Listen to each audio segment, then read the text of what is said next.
Buenas tardes en México, buenas noches en Cuba.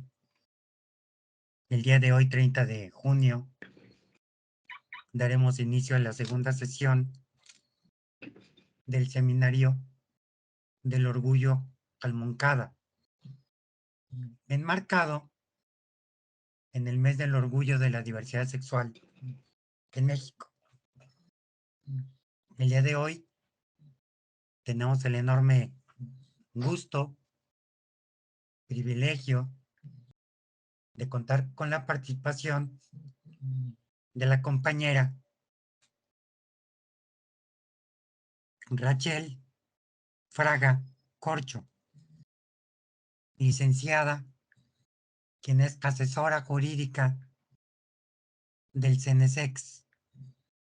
Entonces, sin más preámbulo, Rachel, bienvenida, mucho gusto. Gracias por la invitación. Bueno, nada, como ya venían presentando, estaré acá para comentarles brevemente sobre el servicio de orientación jurídica del Centro Nacional de Educación Sexual y su herramienta virtual CIGE6. Entonces bueno, espero que la presentación se esté proyectando, ¿no? Un segundo, La- vamos a ver. sí,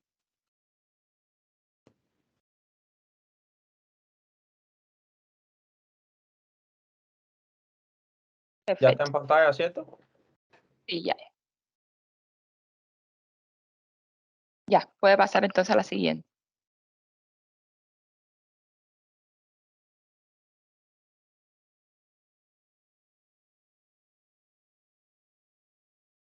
Perfecto.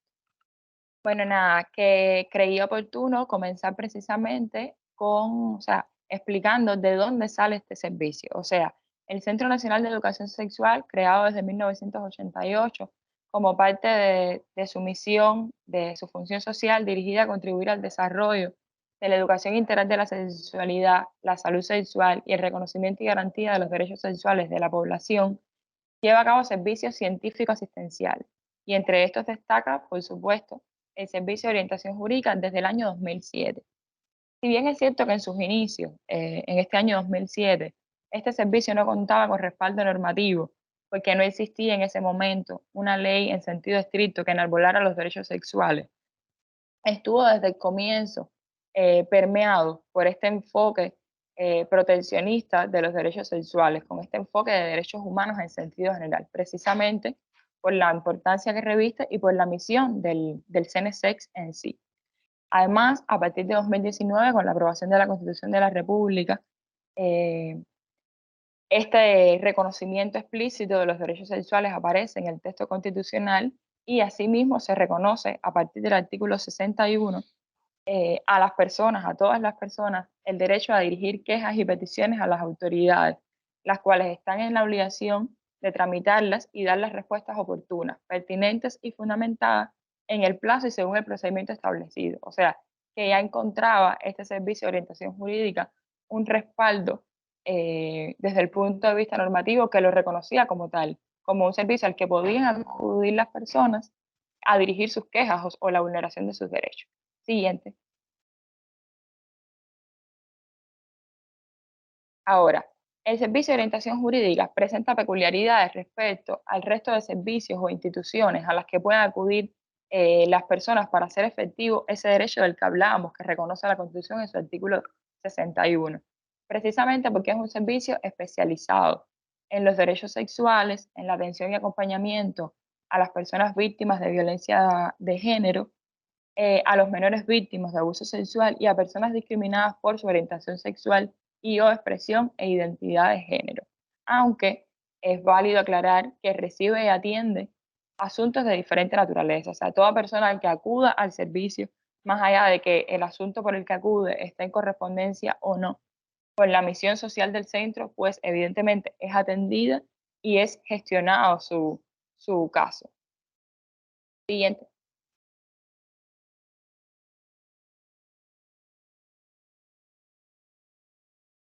Bueno, investigaciones realizadas hasta el momento, en las que se han tomado como referencia informes de balance de los últimos años de este servicio, han arrojado precisiones importantes en los ámbitos de afectación y las manifestaciones más comunes en dependencia del grupo poblacional que se trate.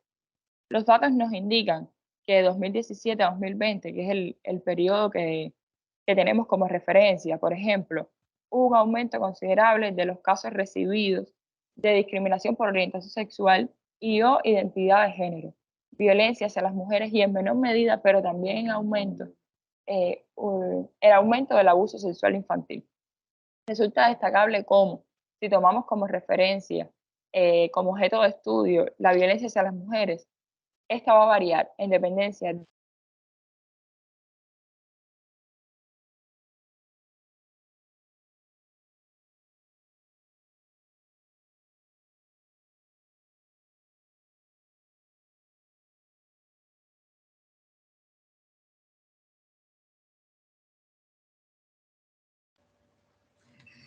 Hola, ¿me escuchan? Perdido la conexión con Rachel.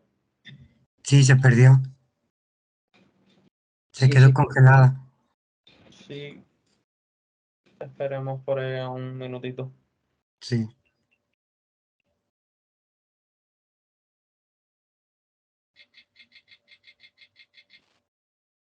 De eso hablamos después. Ahí estamos.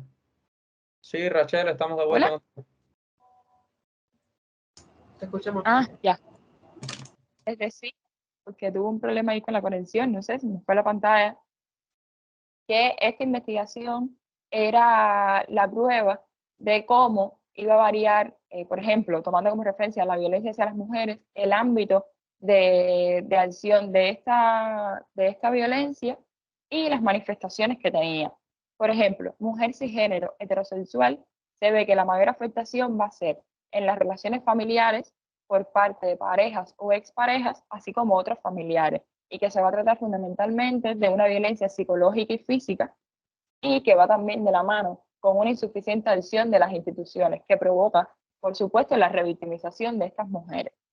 Y también en las relaciones laborales. Sobre todo, en este caso, la persona que ejerce la violencia va a ser ese personal que la dirige, ¿no? El personal a quien se le subordina es de quien viene recibiendo generalmente cualquier manifestación de violencia de este tipo, que generalmente también se trata de un acoso para compeler, para obligar a terminar la relación laboral.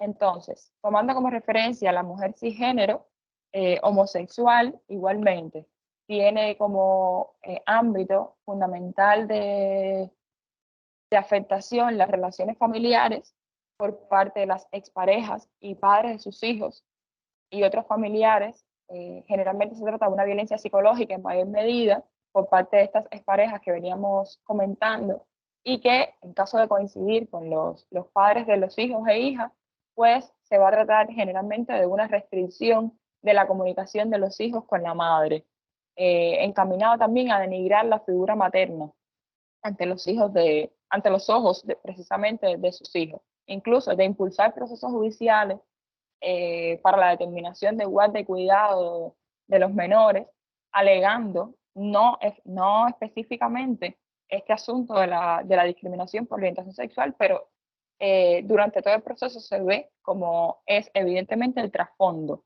del mismo. Y bueno, en el caso de los otros familiares, del resto de la familia, la violencia va a estar asociada generalmente a la generación de conflictos de convivencia que van a, por supuesto, a venir de la mano con la limitación de las relaciones con su pareja. Siguiente diapositiva.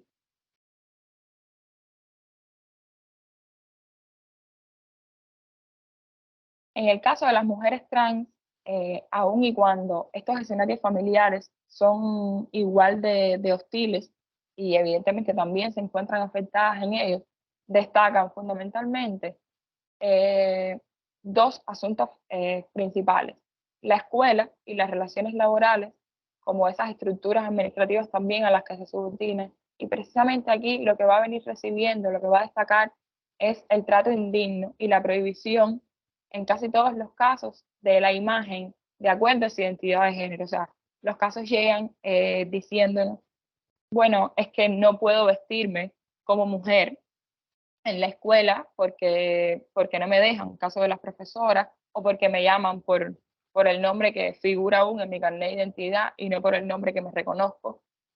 Y bueno, con los agentes del orden público, que son generalmente oficiales de la PNR, donde la agresión va encaminada casi siempre a la prohibición de frecuentar lugares públicos, al levantamiento de actas de advertencia y la prohibición sobre todo de frecuentar parejas en establecimientos penitenciarios. Siguiente diapositiva.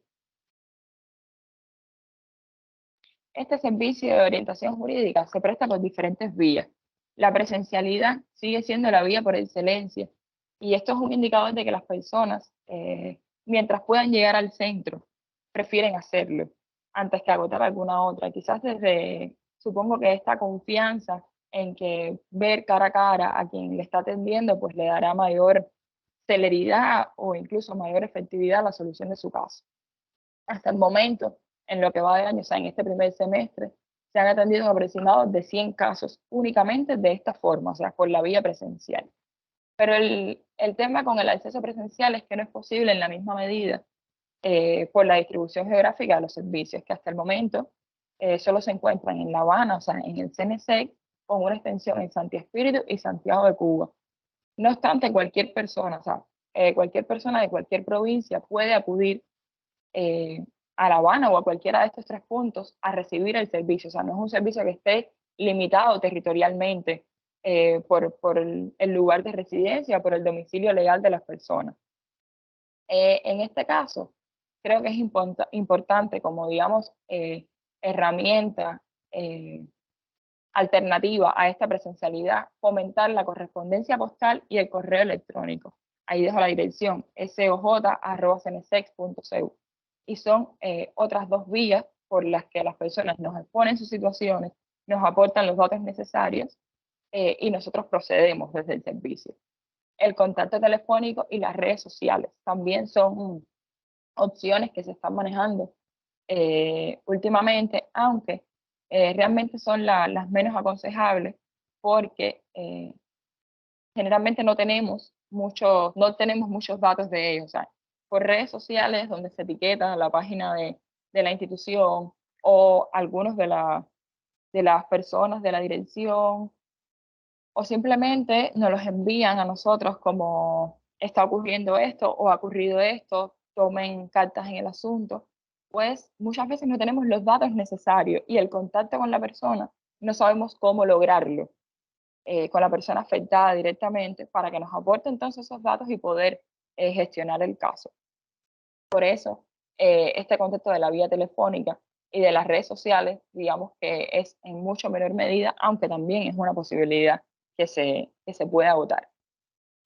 Igual es importante tener en cuenta que más allá de que hablamos de que la presencialidad es la vía por excelencia y de que estas otras formas tienen, digamos, menos incidencia, todos los casos reciben la atención y el seguimiento requerido, independientemente de una u otra forma de comunicación. No es que se priorice uno u otro, la prioridad generalmente va por el nivel de urgencia de la situación en sí o por la fecha, sencillamente por la fecha en que van llegando a nuestro servicio. Próximo.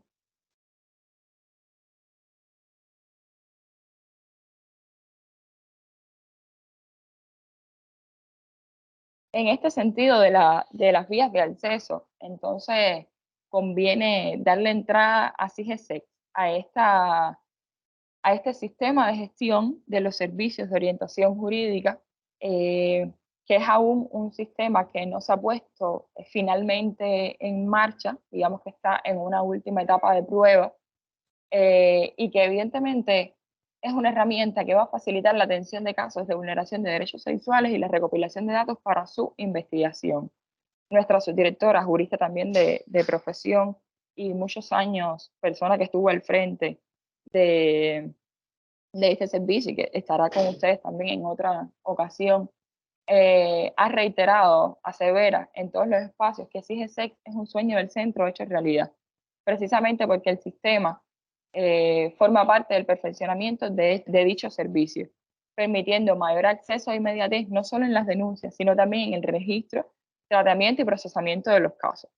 Sobre todo en momentos en que la cultura jurídica de la población va aumentando y consecuentemente van recibiendo un volumen mayor de asuntos. Y esta cultura jurídica de la población va aumentando precisamente por el momento histórico en el que se encuentra nuestro país con el tema del ordenamiento jurídico y la producción normativa que está teniendo lugar.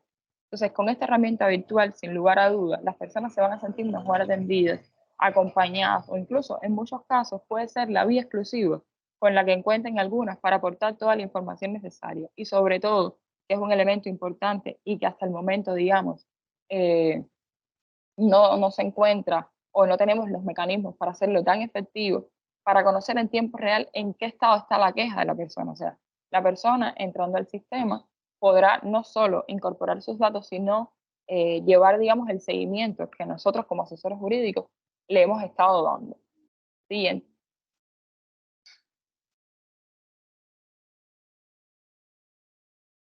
Esta es la presentación, digamos, inicial. O sea, cuando se entra, cuando se acude a CIGESEX, esta es la visualidad que vamos a encontrar.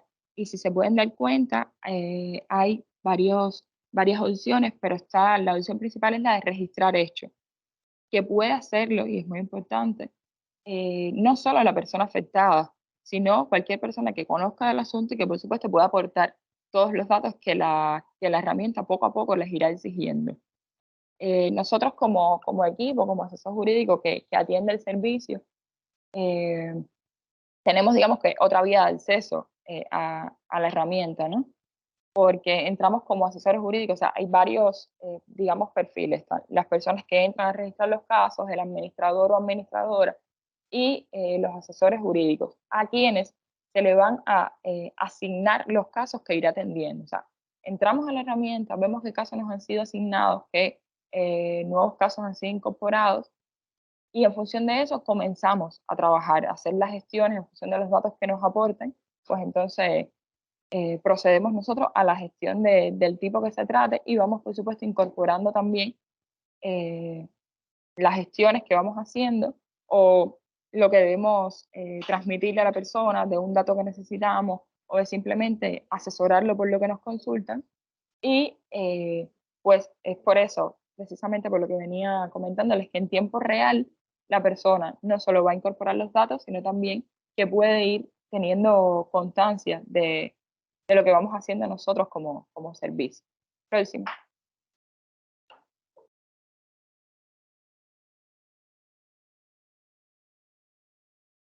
Entonces, creo que es importante destacar algo que también se acostumbra a alegar sobre este servicio y que incluso desde acá muchas instituciones como que nos los aclaran, ¿no? Ante las gestiones que hacemos o las personas cuando van y dicen, no, es que me estoy atendiendo por el CNSEX o es que yo acudí al CNSEX a recibir orientación y me dijeron que viniese acá o que debía hacer esto o lo otro.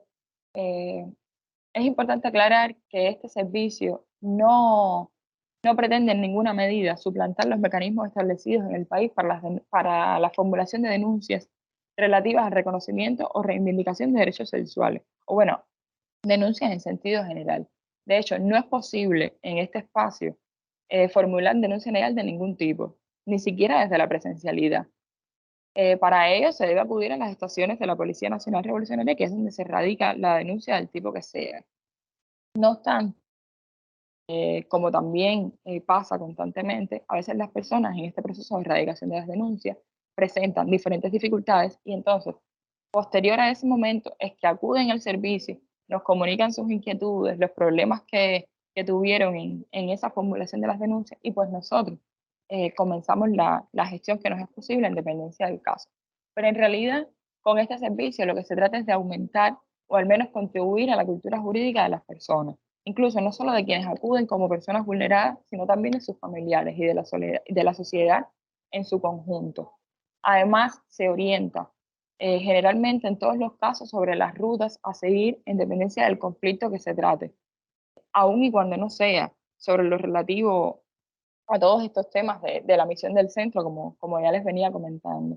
O sea, no solo vamos a contribuir a la cultura jurídica, sino también que tenemos una estrategia de asesoramiento. Muchas personas solo acuden refiriéndonos para conocer, por ejemplo, en el caso de las personas trans, para conocer sobre el procedimiento para el cambio de nombre, o conocer qué tan posible es con las disposiciones normativas con las que contamos por el momento la adopción en Cuba, o cosas muy puntuales que simplemente las personas vienen a asesorarse, a conocer desde el punto de vista jurídico cómo proceder, sin necesidad de que posteriormente a eso se va a iniciar un proceso judicial, por ejemplo. Entonces, también como parte del actuar de los y las profesionales que llevan a cabo este servicio, que, bueno, supongo que haya quedado claro hasta el momento, pero que son juristas de profesión, que también se encargan, ¿no?, de ser sensibilizados y capacitados en el tratamiento de estos asuntos. Se interpela entonces a las instituciones competentes para revalorar la problemática con un enfoque coherente con los derechos humanos y con el ordenamiento jurídico cubano, que precisamente está en un momento importantísimo de cambio y de producción normativa, que está transversalizando con cuestiones de género todos los textos legales, todos los cuerpos legales que van surgiendo.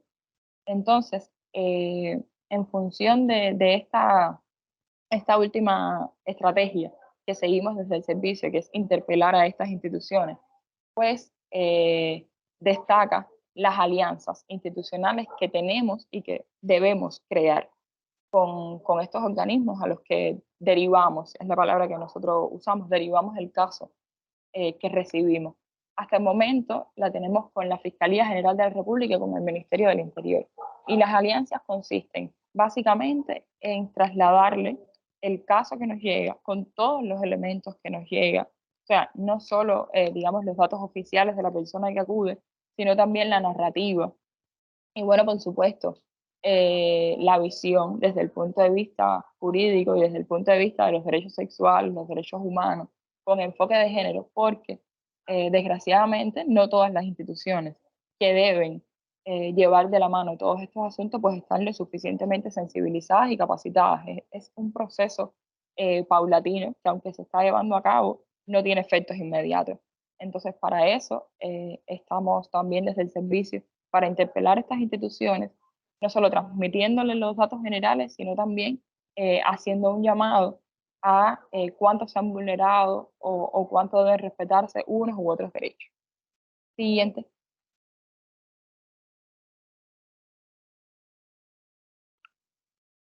Entonces, a pesar de todo lo expuesto y de la especialidad del servicio, y para mí la fortaleza que constituye contar con este servicio en el país, como toda creación humana, es perfectible.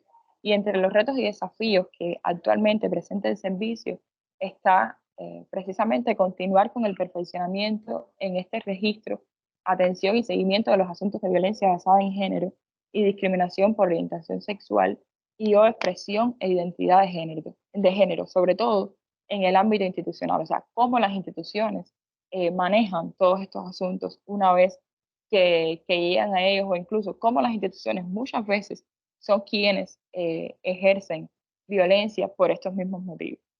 Poner en marcha el sistema de gestión de los servicios de orientación jurídica y continuar con su perfeccionamiento desde los indicadores que la propia práctica arroja. O sea, evidentemente es un servicio que próximamente será puesto en marcha, pero que también estará sujeto a modificaciones constantemente. Es nuevo no solo para las personas que acceden a él, sino también para las personas que lo gestionaremos y que poco a poco nos iremos dando cuenta, nos iremos percatando de elementos que pueden perfeccionarse en el mismo, ya sea para este registro como desde la atención que le podemos dar a los casos.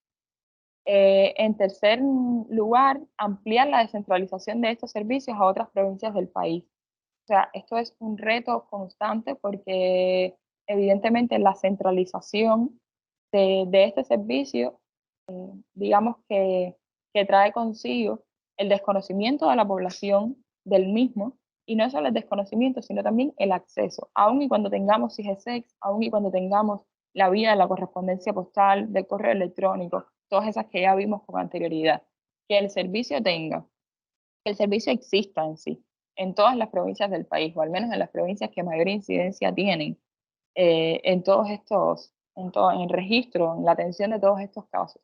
y que cuente con personal capacitado y sensibilizado para ello es definitivamente uno de los mayores retos que tiene CENESEC y el servicio en sentido general. Siguiente.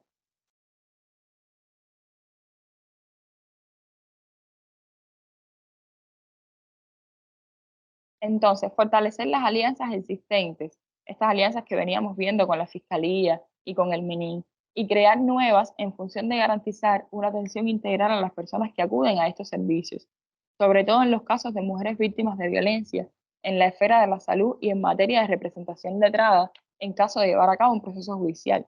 Porque claro, todas las personas que acuden, como ya veníamos viendo, al servicio no tienen interés, o incluso, aunque el caso así lo merite, no desean comenzar un proceso judicial, no desean denunciar, sino que pretenden de nosotros simplemente asesorarse o un acompañamiento desde lo psicológico, desde los otros servicios que se prestan en el centro. Pero fortalecer estas alianzas que existen y crear otras que permitan, digamos, tener ahí un reservorio de profesionales a los que acudir específicamente cuando necesitamos que alguna persona de las que acude sea representada en un proceso judicial y tener la certeza de que esa persona que la va a representar, pues va a tener la sensibilidad y la capacitación suficiente para tratarla como es debido, es definitivamente uno de los mayores retos que ahora mismo estamos presentando desde el servicio, porque cada vez la solicitud de la población, de quienes acuden, es mayor, sobre todo con el tema de la representación letrada. Y por supuesto, esto no es un fenómeno aislado, sino que con la aprobación en enero del nuevo Código de Procesos, que da la posibilidad de representación a las víctimas, pues ya las personas acuden diciendo casi directamente, yo quiero un abogado. Y la posibilidad de que nosotros desde el servicio podamos gestionárselo y garantizar que sea un buen profesional quien les atiende, pues nos va quedando como asignatura pendiente sobre la que estamos trabajando precisamente por lo reciente de esta posibilidad. Entonces, propiciar cada vez con mayor intención la sensibilización y capacitación de los operadores del derecho y los agentes del orden público en cuestiones de género relativas a la educación integral de la sexualidad y de derechos sexuales, para así contribuir a la interpretación y aplicación del ordenamiento jurídico desde un enfoque de género y derechos humanos. Esto es más de lo que venimos hablando, o sea, no basta con esta amplia producción normativa que está caracterizando ahora mismo nuestro país y que lo caracterizará en los próximos tiempos. No basta con que esa producción normativa esté transversalizada con un enfoque de género y derechos humanos. Sí, las personas, el personal, el profesional del derecho o los agentes del orden público que son los encargados de aplicarla, pues no tienen la sensibilización y la capacitación suficiente para tratar los casos que llegan a su conocimiento con la celeridad y la sensibilidad necesaria. Bueno, muchas gracias.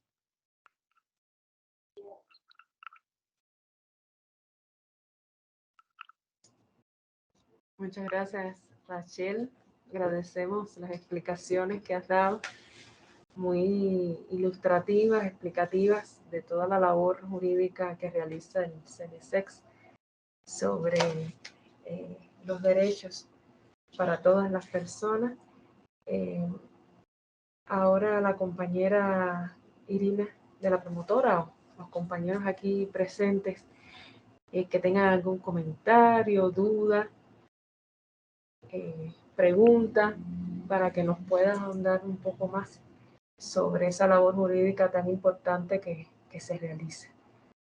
Y agradecerte nuevamente por la explicación.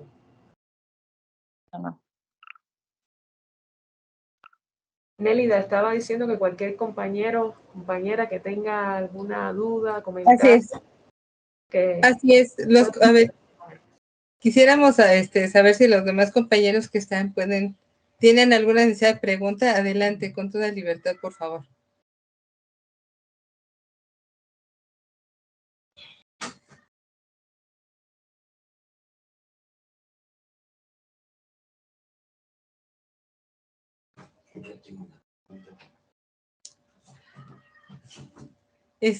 ¿Nadie tiene dudas, compañeros? ¿Todos están muy claros? Qué bueno, eso es muy bueno, ¿eh? Porque en el país, bueno, en la Ciudad de México, significa para las personas que hemos vivido un proceso transexual o acompañando a otra persona que está cursando un proceso transexual, se requiere un proceso muy largo, muy, muy largo. Se tiene que hacer una denuncia primero en el MP. No, ya no. Ah, no, perdón, ya no. Ya se cortó ese trámite. Pero se tiene que solicitar. Nosotros así lo hicimos, ¿no? Tuvimos que solicitar ante el... Es que sí fue un proceso muy largo, yo recuerdo muy bien esta parte. Dice Irina que soy muy imprecisa, a ver. No, no es imprecisión. En el tema de los derechos jurídicos de las personas con una expresión de género, con identidad de género diferente al sexo biológico con el que nacimos, hace 20 años en la Ciudad de México y en el país, no existía nada, ni en letra, ni en el imaginario. Y entonces, someternos a un cambio jurídico de reasignación en documentos, nos implicaba someter un juicio contra el registro civil. Y era decisión de un juez la sentencia favorable o no para obtener ese derecho. Hoy ya no es así. Hoy cualquier persona puede llegar directamente al registro civil y solicitar la modificación en sus documentos, tanto de género como de nombre. Ya no hay juicio, ya no hay testigos, pruebas, y ningún juez tiene por qué determinar. Sin embargo, este derecho no es un derecho nacional. Se va a ir generando conforme a los códigos civiles de cada entidad federativa. Y entonces caí mi pregunta. En Cuba, las personas que se asumen con un género diferente, sean transexuales, transgénero, pueden ser acompañadas jurídicamente para la rectificación de su documentación oficial. Y si este acompañamiento también va ligado con el tema quirúrgico, porque en Cuba la salud es pública. En México, aunque hay salud pública en algunas instituciones, el tema de la reasignación sexogenérica no está contemplado en absoluto. ¿Cómo es en Cuba? Gracias. Sí, bueno, como en algún momento de la presentación, creo que les hacía referencia a como una de las mayores solicitudes, o sea, de estos casos de los que les hablaba, que muchas veces no vienen, digamos que como que para iniciar un proceso judicial o por una cuestión de una denuncia formal que pretenden hacer, solo simplemente asesorarse, es precisamente en el procedimiento del cambio de nombre. En febrero de este año fue aprobado por el ministro de Justicia, o sea, el Ministerio de Justicia, que es evidentemente la institución macro en todo lo que tiene que ver con estos asuntos legales, por así decirlo. Fue aprobada una instrucción que derogaba, o sea, dejaba sin efecto la instrucción que se había aprobado en 2012 y que tenía una vigencia de 10 años. Y era una instrucción donde se regulaba, digamos, este procedimiento a seguir. Y era una instrucción que durante mucho tiempo los operadores de derecho en registros del Estado civil, como también pasa en México en este caso, o sea, esto evidentemente es una cuestión procedimental de registros, pues los registradores y las registradoras interpretaron la introducción de forma tal que condicionaban este cambio, esta rectificación en los documentos legales a esta intervención quirúrgica. Con la aprobación de la Constitución en 2019 y este reconocimiento amplísimo de un catálogo de derechos, de la igualdad, la no discriminación, esto fue tornándose diferente y bueno, consecuencia de eso también es que hoy tengamos una instrucción que deroga esa, o sea, y que regula el procedimiento tal y como lo regula la Ley de Registro del Estado Civil. O sea, la Ley de Registro del Estado Civil en Cuba es la encargada de regular el procedimiento del cambio de nombre para cualquier persona. O sea, los requisitos que debe cumplir, los pasos que debe seguir, los documentos que debe aportar.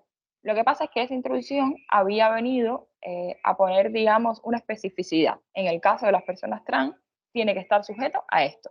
Y entonces, esta otra introducción, que es la que está vigente, pues aclara que eso que hasta el momento habíamos entendido y habíamos aplicado, pues no es necesario. O sea, el procedimiento de cambio de nombre puede llevarse a cabo independientemente de la reasignación genital o no. Y por supuesto, entonces, independientemente de un proceso judicial o no.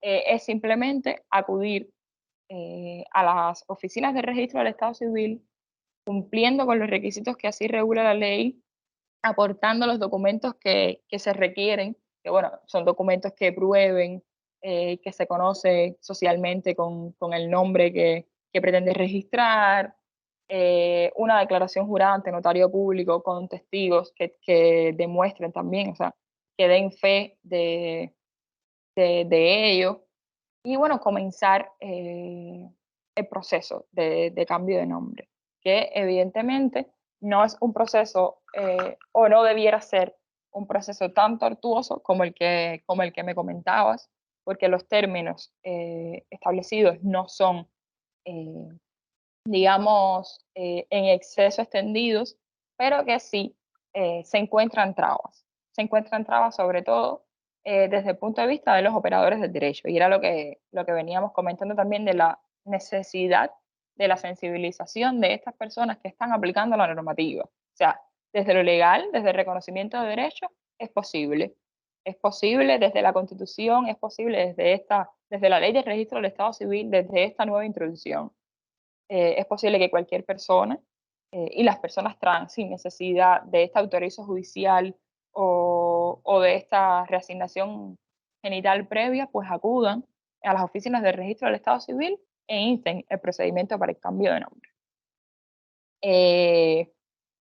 Y este es uno de los asuntos que más nosotros acompañamos desde acá, no solo dándole las herramientas a las personas que nos solicitan información, o sea, que no saben si es posible este cambio de nombre, qué deben hacer, cómo lo deben hacer, sino también el acompañamiento cuando se empiezan a poner trabas en los pasos a seguir. O sea, cuando este registrador alega desconocer, digamos, esta introducción y entonces se niega por el momento a llevar a cabo, a comenzar este procedimiento. Entonces ahí intervenimos nosotros como servicio contactando, y es una de las vías, ¿no? Interpelar a estas instituciones que tienen que ver con algunos de los asuntos que tratamos y llamarles la atención. O sea, el requerimiento no desde un punto de vista de regaño o de queja, sino como de asesoramiento. O sea, no asesorar solo a las personas, sino también asesorar a las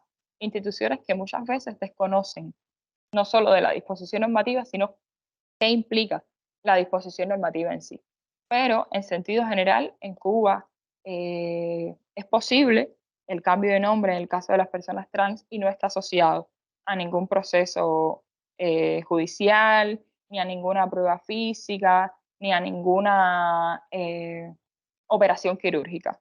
No, es sencillamente acudir a las oficinas de registro del Estado Civil, cumpliendo con los requisitos que así establece la ley, aportando los documentos necesarios y bueno, esperar, por supuesto, los términos fijados normativamente para que esta rectificación en los documentos legales tenga lugar y consecuentemente entonces se vaya al carnet de identidad y pues en la identificación oficial ya se reconozca el nombre que se pretende registrar. Es como el paso final, ¿no?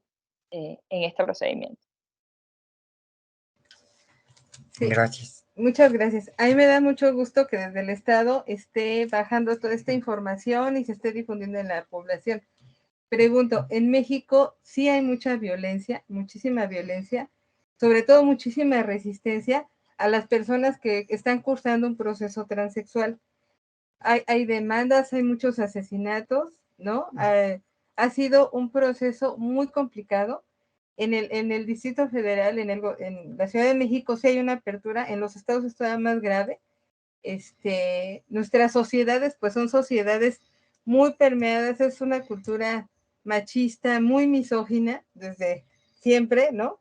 Entonces, en México sí ha habido muchísima violencia, hay una respuesta, incluso en el metro, a las personas, a mujeres transexuales, le han pedido a la policía que las baje de los vagones y para nuestra sorpresa las han bajado, ¿no? Entonces tenemos que hacer muchísimo trabajo porque para que entiendan no solo nuestro círculo inmediato, sino sectores más allá.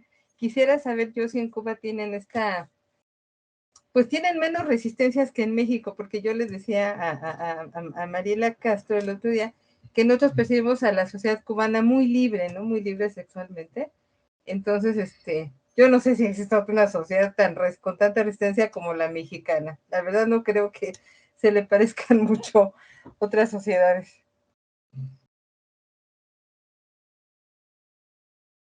No, ya la cuestión social evidentemente va más allá y escapa muchísimo de incluso el reconocimiento de derechos que se haga en el país. Porque mira, en el mismo México, independientemente del reconocimiento que en determinados estados puede haber al respecto, como la sociedad se sigue mostrando resistente, ¿no? Y sigue ejerciendo incluso desde los agentes del orden público tanta violencia.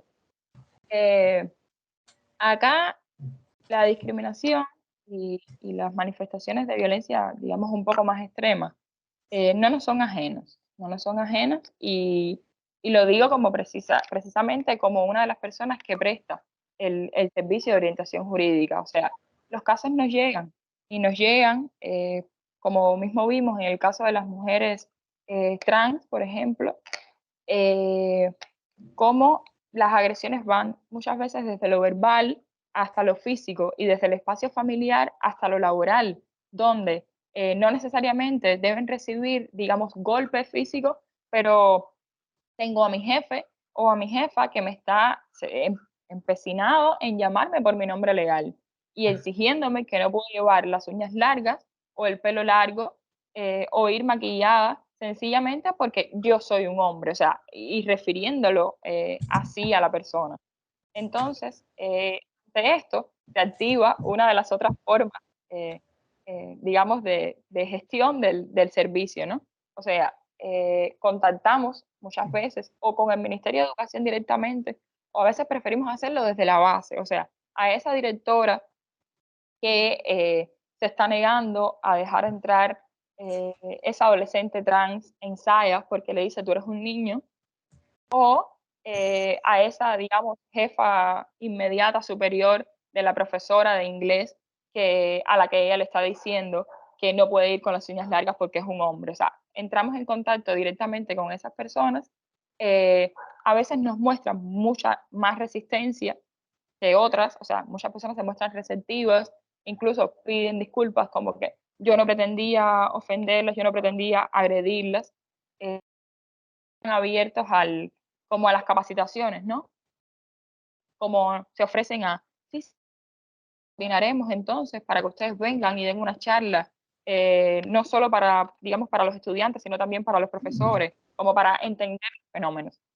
Eso es más o menos digamos, de las acciones que podemos tomar ante estas manifestaciones de violencia o de discriminación que la sociedad aún mantiene, porque no al nivel de México, ni siquiera al nivel quizás de otra sociedad latinoamericana, pero sí, quedan muchos rezagos o incluso manifestaciones ni siquiera tan mínimas y tan ínfimas, desde la sociedad como desde determinados operadores del derecho o agentes del orden público. ¿Y existe un índice grande de crímenes de odio por homofobia, lesbofobia, transfobia?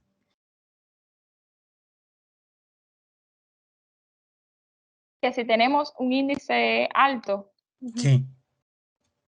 bueno, hasta el momento, el Código Penal con el que contamos, no, digamos que los tipos penales de asesinato u homicidio los mantenía así, como de forma abierta, sin hacer especificidades a estas cuestiones, porque es un Código Penal que data del siglo pasado. O sea, por eso es tan importante el momento histórico en el que estamos con este reacomodo legislativo, me gusta llamarle a mí. O sea, tenemos un Código Penal que aún no está vigente, pero que fue aprobado recientemente en la Asamblea y que tiene un reconocimiento expreso de como causales cuando los crímenes se cometen por discriminación por orientación sexual, por expresión o por identidad de género. Y esto evidentemente nos permitirá no solo que la pena sea mayor, o sea, que sea un delito con una pena agravada, sino mantener un registro de todos estos asuntos. Pero crímenes de odio, tal y como se ven en otros países, o sea, así como tal, como crímenes de odio donde expresamente se deja claro que te estoy matando por gay, te estoy matando por lesbiana o por ser una persona transgénero o transexual, no son realidades que vivimos de forma, digamos, tan agresiva como otras sociedades latinoamericanas. O sea, yo insisto en que nos falta muchísimo como sociedad y nos falta muchísimo como operadores del derecho, como ordenamiento jurídico en sí. Pero evidentemente no son esas las realidades que vivimos. O sea, no despertamos todos los días con un índice altísimo de estos casos como sí lo hace México, por ejemplo. Oh, sí. Tiene una pregunta, Alejandro, por favor. Bueno, buenas tardes. Hola, Rachel. Es un comentario y también es una pregunta. Es compartirles pues la historia, ¿no? de una escritora joven que hizo el proceso de transición precisamente cuando estaba elaborando una novela del estado de Chihuahua, que es uno de los estados pues más conservadores y reaccionarios de la República Mexicana y que gobernó la derecha hasta hace muy poco, y él ganó una beca cuando era Eduardo Lafont, antes de su proceso de transición, y lo traigo al lugar porque del orgullo al Moncada, ¿no? La novela que hace Eduardo Lafont en su proceso de transición para ser Victoria Lafont es El último estruendo de madera, que es acerca de la Liga 23 de septiembre, ¿no? De la guerrilla posterior a aquel levantamiento que tiene lugar en el cuartel de Madera en Chihuahua con el doctor Pablo Gómez, con Salvador Gaitán, ¿no? Y bueno, con muchos otros pues estudiantes principalmente que bueno, se afrontaron ahí, se fueron a dar contra el ejército en homenaje, encuentran el cuartel de Madera en homenaje al asalto al Moncada, ¿no? Y sobre las postrimerías de ese movimiento es que Eduardo Lafont, hoy Victoria Lafont, finalmente presenta El último estruendo de madera. Lo menciono porque me parece que ahí se convergen un montón de temas y que están ligados de distintas formas, pero a mí que me tocó acompañar desde que me tocó ir a Chihuahua a hablar acerca del EZLN, y ahí conocí a generaciones jóvenes de escritores y también estos procesos de interés por la Revolución Cubana, ¿no? En ese lugar que es pues frontera con Estados Unidos y que hay una apropiación cultural y una aculturación total por parte de los gringos. y que estos jóvenes y jóvenes conscientes vienen a revolucionar no solo la literatura por sus temáticas, sino a confrontar realmente al Estado, al status quo, con decisiones como esta, siendo pues ya una persona pública, Victoria Lafont, y bueno, pues ahí está, ahora hace periodismo, ¿no? Y es amiga cercanísima. Y entonces la pregunta en este contexto de la anécdota o de la historia, en Cuba, ¿cuál es, digamos, la dinámica en términos culturales o de la institución cultural o de la misma creación, ¿no? En el arte y la cultura respecto a los procesos de transición? Muchísimas gracias. La hubieras invitado, Alexandro, por favor. A la próxima. Es que anda hablando, busque y busque, pero no me ha respondido Victoria por ahí. Creo que tenía justo ahorita otro Zoom, está dando clase, me parece, pero pronto la convocamos, seguro. Sabe que está ocurriendo esto. Yo le mando los afiches a cada rato, pero está dando clase y sabe que está ocurriendo y le paso los links, ¿no? Sí, pronto nos conectamos. Gracias. Bueno, evidentemente es una pregunta amplísima que me excede un poco, ¿no? Como tal, pero yo creo que puede responderse precisamente, o sea, parte desde el conocimiento que tengo, parte de esta relación digamos, desde el mundo del arte, ¿no? De la cultura, en estos procesos de transición. Yo creo que es importante siempre, o siempre va a ser importante, precisamente la misión del centro.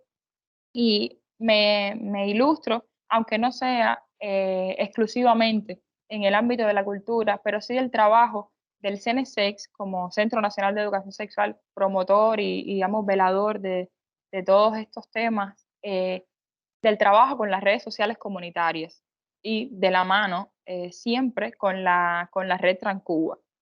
Entonces, o sea, yo creo que más allá de, digamos, estas personas en particular que se inclinan por, en este caso, por ejemplo, el periodismo o cualquier otra manifestación artística, o sea, más vinculado al mundo cultural, más allá de estas especificidades, el CNSEX mantiene constantemente, o sea, una buena sinergia con las redes sociales comunitarias y entonces se encarga, por supuesto, de, digamos que captar todos estos también personas que tienen estos talentos, estas facilidades para una u otra profesión, ¿no? En el centro, por ejemplo, en diferentes puestos de trabajo, tenemos personas trans. O sea, es como garantizar desde el propio centro, no es solo enarbolarlo como política, sino también aplicarlo. O sea, cómo pretendemos y garantizamos también la incorporación a todos estos asuntos y el acompañamiento. Y por supuesto, el respeto antes, durante de este proceso de transición de las personas que se acercan, ¿no?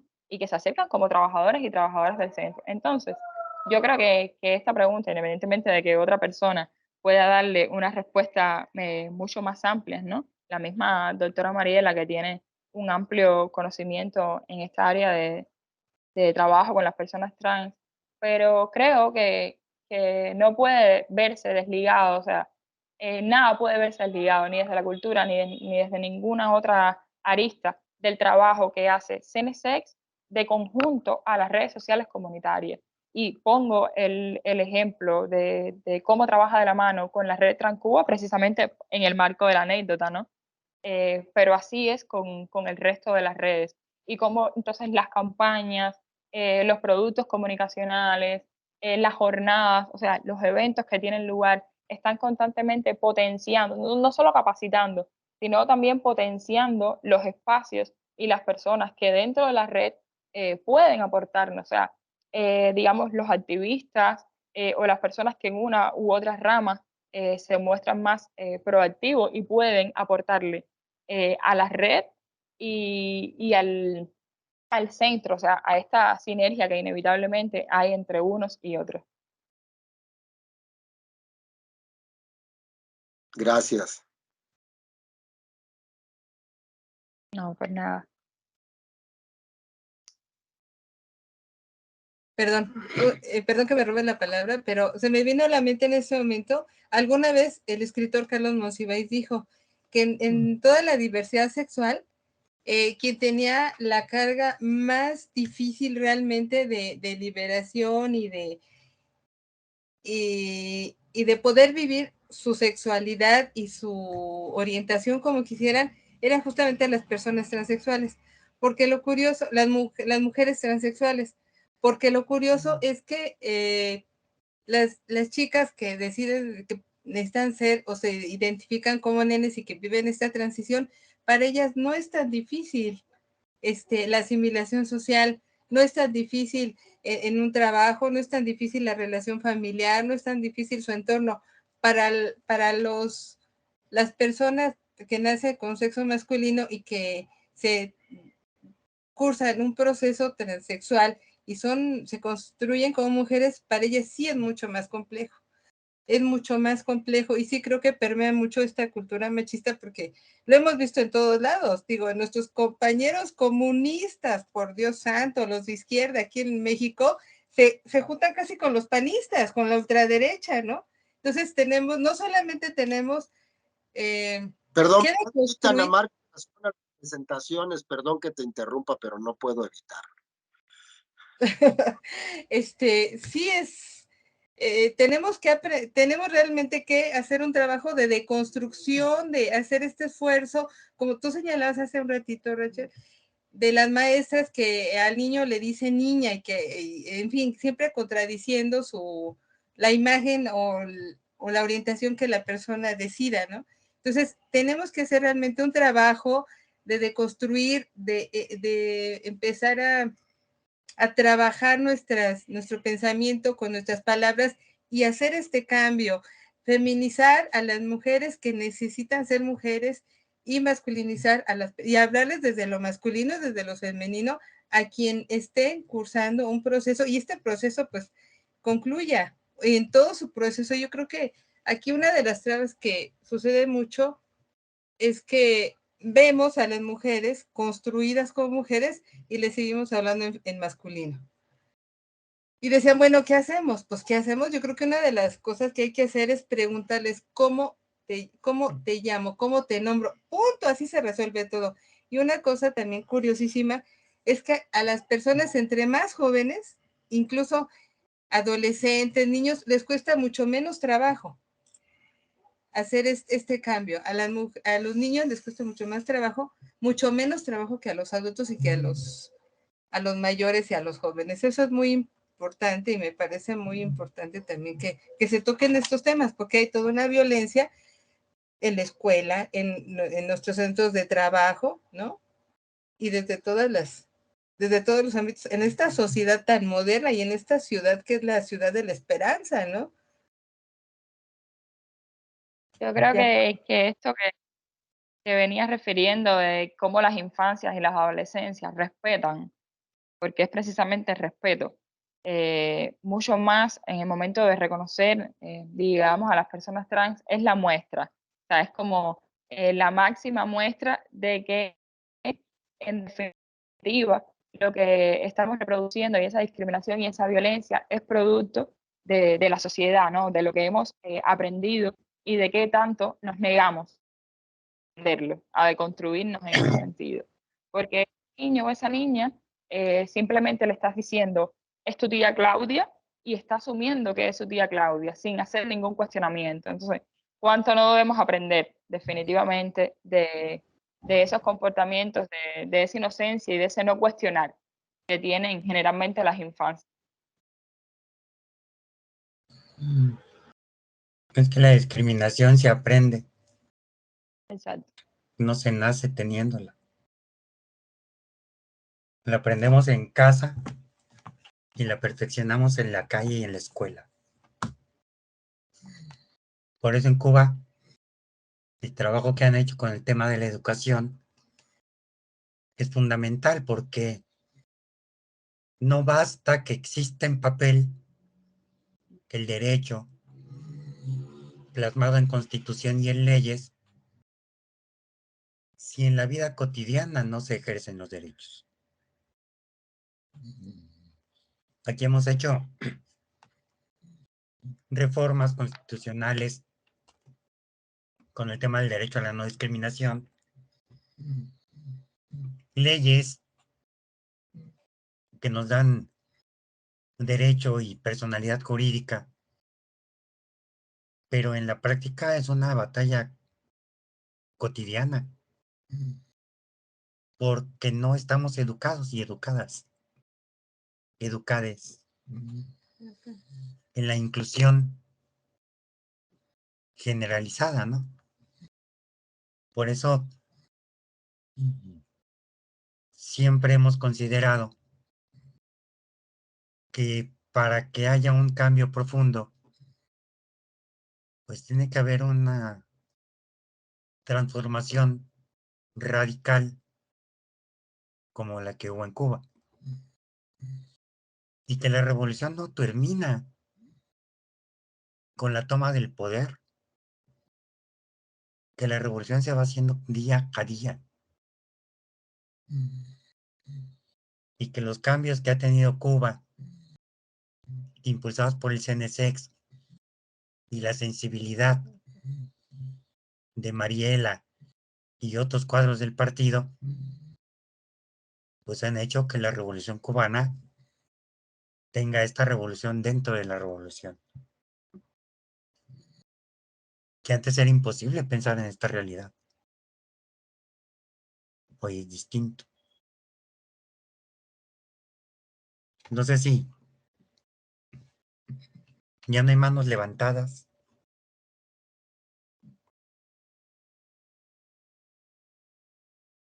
Compañeros, ¿nadie más quiere participar?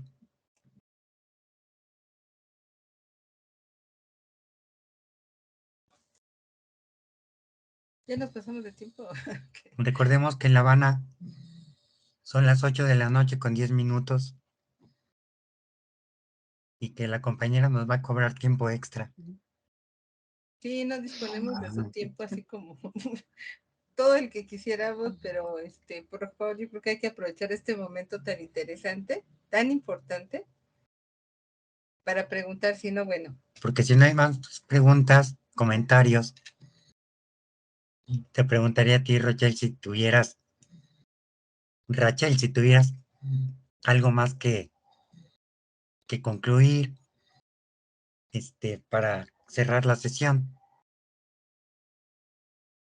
No, bueno, yo agradecerles por el espacio, porque siempre es bueno socializar todo este contenido, ¿no? Y todo digamos, accionar que desde acá pretendemos cada vez hacer mejor, perfeccionar constantemente, y que también sirva de experiencia para otros países. O sea, son realidades que evidentemente no pueden adoptarse de la misma forma en todas las sociedades, en todos los ordenamientos jurídicos, pero que sí creo que cada experiencia reacomodada y matizada puede ser evidentemente muy útil en cualquier sociedad que se trate, sobre todo en cualquier sociedad latinoamericana, que digamos tenemos muchos puntos en común, muchas diferencias, pero muchos puntos en común.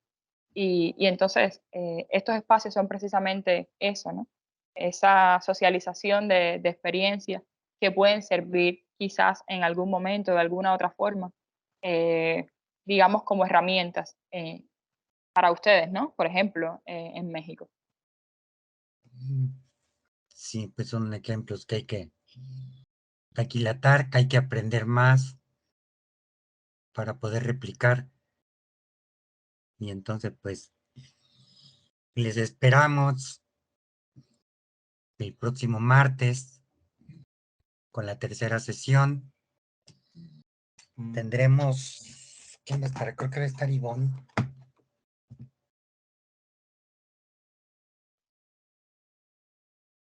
La Por próxima aquí tengo el sesión la programa, a Marta ver. Ivonne Calaña Pérez con el tema Política Pública Cubana para la Prevención y Atención de la Violencia basada en género hacia las mujeres.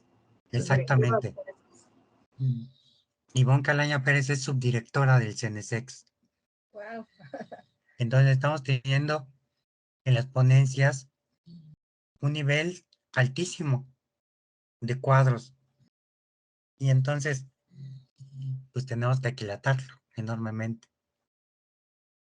Rachel, muchísimas gracias por tu tiempo, por tu Gracias a enseñanza. ustedes. Y además porque nos están cumpliendo un deseo que esto lo veníamos deseando desde antes de la pandemia. La verdad es que hemos estado así buscando mucho esta oportunidad y bueno, ahora es un deseo cumplido y pues muchísimas gracias a todas, a todos, a todos. Gracias, Rachel, por tu experiencia, por tus aportes y por tu trabajo. Gracias. Gracias.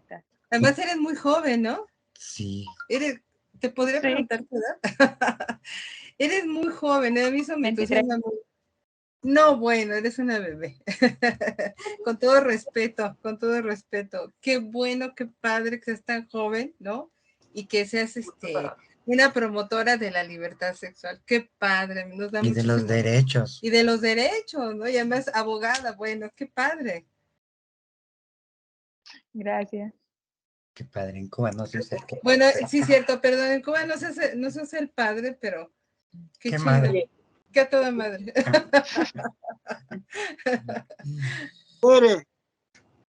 Gracias, Bueno, Rachel. cerramos la transmisión en Facebook. Claro que sí, ahí va. Y pues gracias, Rachel, gracias, a la promotora Va por Cuba por esta oportunidad y que se siga haciendo estos grandes seminarios que tanta falta hacen. A la embajada, CENESEX, Alicap, por favor. y nos vemos la próxima semana, martes y jueves. Estén pendientes. Gracias. Misma hora, mismo canal. Cuídense. Viva la Revolución Cubana. Viva Cuba. Gracias Viva a todos. Cuba. Gracias, Rachel. Chao. Cuídense.